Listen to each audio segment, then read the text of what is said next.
விவசாயிகள் என்ன குற்றச்சாட்டு இது பண்றாங்கன்னா, நெல் கொள்முதல் சரியான நெல் கொள்முதல் செய்யல அப்படின்னு சொல்லிட்டு அரசாங்கத்து மேல குற்றச்சாட்டு சொல்றாங்க. இதை எப்படி பாக்குறீங்க? மழை அதிகமா பெய்யும் போது அரசாங்கத்தை கோரிக்கை வச்சிருக்காங்க. அந்த அரசாங்கம் அதுக்கு தகுந்த பாதுகாப்பு எடுத்து அவங்க நிவாரணம் வழங்கிட்டு அவங்க முயற்சி பண்ணணும்.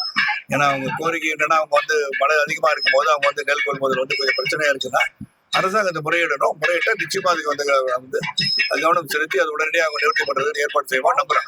மத்திய அரசு 3 முறை மத்திய குழு வந்தோம் சரிவர நிவாரணம் கொடுக்கலன்னு சொல்லி விவசாயிகள் பல இடத்துல சாலை மறியல் போராட்டத்திலே ஈடுபட்டாங்க. அது எப்படி பாக்குறீங்க? ஒரு திருமண விழால விவசாயிகள் போராட்டம் உண்மையிலே விவசாயிகள் இந்த நெற்களஞ்சியத்தை தான் உட்காந்து பேசிட்டு இருக்காங்க. இருந்தாலும் விவசாயிகள் நிச்சயமா மத்திய அரசு செவிசாய்க்கலன்னு சொல்றது ஒரு குற்றச்சாட்டா நீங்க மாநில அரசு சொல்றது நினைக்கிறேன். அது ஒரு குற்றச்சாட்டா எடுத்து மாநில அரசு கவனிக்க வேண்டிய விஷயம். அவங்க தான் எடுத்து மத்திய அரசுக்கு சொல்லணும்.